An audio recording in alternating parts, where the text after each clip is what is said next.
영업이익이 반토막이다. 대기업도 위험하다. 이 말이 여러분 사실일까요?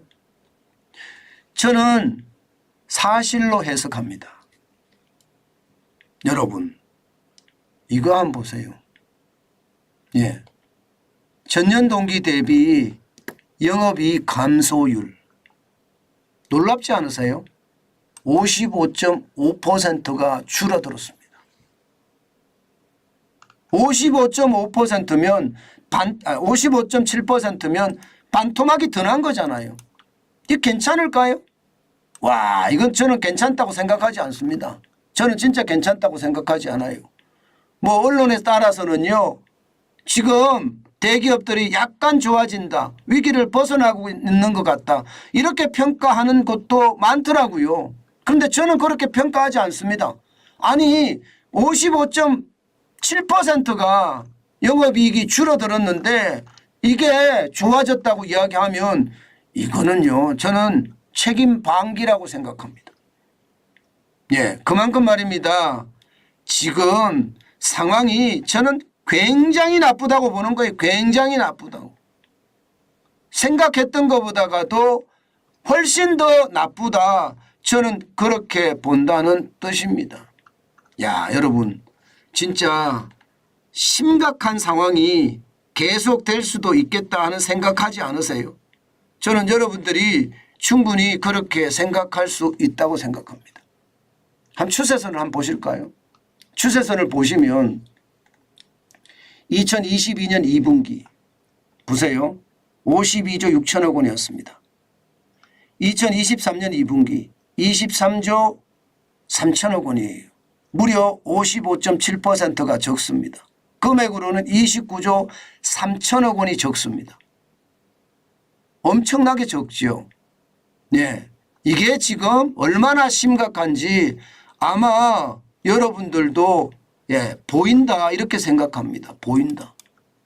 아, 이건 제가 봐서는 최악의 상태가 되지 않겠느냐 이런 생각도 해요. 매출도 줄어들었잖아요. 매출도 말입니다. 작년 2월에 702조 8천억 원에서 666조 4천억 원으로 줄어들었습니다. 이게 무서운 게 말입니다.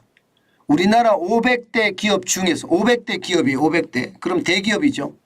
그중에서 반기 보고서를 제출한 305개 기업을 대상으로 조사한 내용이에요. 대기업이란 뜻이에요. 대기업. 대기업들의 상황이 어렵다는 이야기예요. 물론 4분기 말입니다. 4분기 11조 3천억보다는 뭐 1분기에 2023년 1분기에 25조 6천억 원이 됐으니까 좋아졌다 이렇게 이야기할 수 있어요. 그러나 2분기에도 23조 3천억 좋아졌다 할 수 있어요. 4분기보다는요. 그런데 전년 대비하면 최악이잖아요. 그런데 전년 대비해서 우리 기업들의 처한 상황을 보자고요. 이자 폭탄 어떻게 합니까? 부채가 엄청나잖아요. 영업이익이 줄어들면요. 영업이익은 이자를 내기 전 상태를 영업이익이라고 합니다. 이자를 법인세를 내고 이자를 내고 난 후가 이게 순이익으로 들어가는 거거든요. 그럼 영업이익에 이자도 내야 돼요. 상황이 굉장히 나빠진다는 이야기입니다. 상황이. 저는 대기업들도 굉장히 위험하다고 생각을 하고요. 특히 말입니다. 중국의 리오프닝 효과가 없어요. 지금 오히려 말입니다. 중국의 리오프닝 효과가 시장을 더 놀랍게 만드는 수도 있다. 저는 그런 생각도 하거든요. 그런 것을 감안을 해 봤을 때 과연 우리 시장 괜찮겠느냐 당연히 생각해 볼 수가 있겠죠. 업종별로 보면 말입니다. 다 좋지 않습니다. 사실은. 그나마 배터리, 자동차, 조선이 좋아요. 나머지는 엉망입니다. IT전자, 삼성전자가 포함이 돼 있죠. 이게 뭐 마이너스 103.3%, 103.0%입니다. 석유화학이나 정유도 90%가 줄어들었고요. 90% 줄어들었습니다. 해운 운송도 67.4% 줄어들었고요. 철강도 51.5%예요. 그리고 제약도 39.8%고요. 건설과 자재, 건자재겠죠. 25.2% 줄어듭니다. 그나마 다행이라고 이야기하는 데가 배터리하고 에너지 이게 45.2% 늘어났고요. 자동차 부품은 52.7% 늘어났습니다. 조선기계 설비는 212.7%고요. 이것을 보면 여러분 결국 우리의 대표 산업들이 굉장히 어렵다. 그나마 살아나고 있는 것은 자동차와 조선이다. 이렇게 이야기할 수가 있겠죠. 예. 그렇지만 여러분 이게 자동차나 조선은요. 앞으로 시장을 더 봐야지 됩니다. 더 중요한 거. 진짜 중요한 거. 제가 여기서 말씀을 드릴게요. 진짜 중요한 거. 어떤 말씀인가 하면요. 여러분 대기업의 이익이 전년 대비해서 50% 예, 이상으로 감소하고 나서 말입니다. 침체가 안 온 적이 있을까요? 역사적으로 보면요. 기업의 이익이 떨어지잖아요. 이미 침체가 왔다고 판단을 합니다. 게다가 예, 지금 1분기에서 2분기로 가면서 영업이익이 꺾이죠. 예, 25조 6천억 원에서 23조 3천억 꺾이잖아요. 이거는요. 좋아진다가 아니에요. 더 나빠질 수도 있다는 거예요. 3분기에 좋아진다. 4분기에 좋아진다. 예, 상저하고라고 이야기를 했는데 지금 뭐 중국이 저렇게 꼬꾸라지니까 쉽지 않아 보입니다. 게다가 말입니다. 게다가 제가 가장 두려워하는 것은 이것도 있어요. 이거. 장단기 금리차 역전. 이거 말입니다. 지금까지 관례대로 보면 경험치게 보면요. 예, 이 장단기 금리 역전이 일어나고는 반드시 침체가 왔습니다. 예, 보시는 것처럼 예, 석유파동 전에 오일쇼크 전에도 장단기 금리 역전차가 오고 사실은 위기가 왔고요. 예, 지금 1989년에도 보면 장단기 금리 역전이 오고 왔습니다. 지금도 마찬가지거든요. 지금 글로벌 금융위기도 마찬가지, 예, 코로나 위기도 마찬가지 장단기 금리 역전 후에 왔습니다. 이게 두 가지가 바로 만족을 해야 돼요. 예, 대기업들의 영업이익이 줄어들면서 이게 적자라고 하면 더 심각해지는 거고요. 줄어들면서 장단기 금리가 역전이 됐을 때 결국은 경기 침체가 온다. 8월 12일 현재까지가 503일이거든요. 503일. 지금까지 제일 길어요. 2022년 3월 29일에 장단기 금리 이게 예, 10년물 국채금리하고요. 2년물 국채금리가 역전이 됐어요.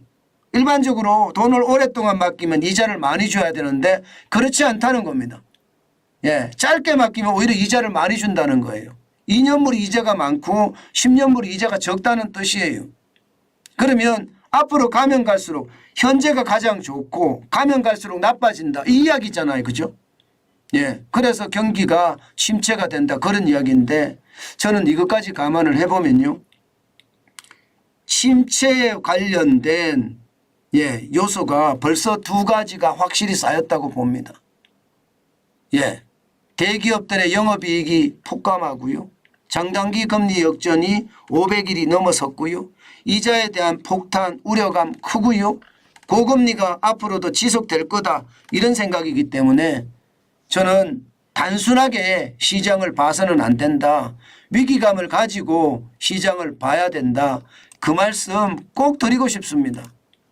많은 사람들이 말입니다. 너무 단순하게 생각하거든요. 시장을요. 절대 시장을 단순하게 생각하면 안 됩니다. 지금 우리 시장은요. 그 어느 때보다 저는 굉장히 위험하게 보고 있습니다. 제가 지표를 가지고 여러분들에게 계속 설명을 드렸는데 그 지표들이 결국은요. 결국은 여러분 똑같은 일이 벌어졌었잖아요. 그죠? 똑같은 일. 실제로 굉장히 나쁜 상황이 왔었잖아요. 예, 그만큼 말입니다. 지금 상황이 심각하다. 제가 여러분들에게 회색 코뿔소가 사실은 중국의 부동산 어떤 기업들의 줄 디폴트는요. 이게 알고 보면 말입니다.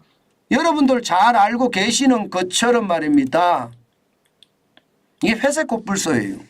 우리가 뻔히 보고는 있지만 그 위기가 저렇게 터지고 있구나. 피하지 못하고 우리가 당하는구나. 그렇게 느낄 수 있는 거라는 뜻입니다. 그만큼 말입니다.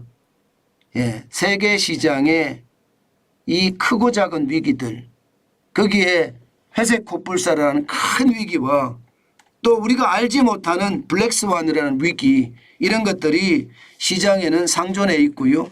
그게 점점 터질 수도 있다는 것도 반드시 염두에 둬야 됩니다. 반드시 염두에 둬야 됩니다. 이거 단순하게 받아넘겨서는 절대 되지 않는다는 이야기 다시 한번 여러분께 강조합니다.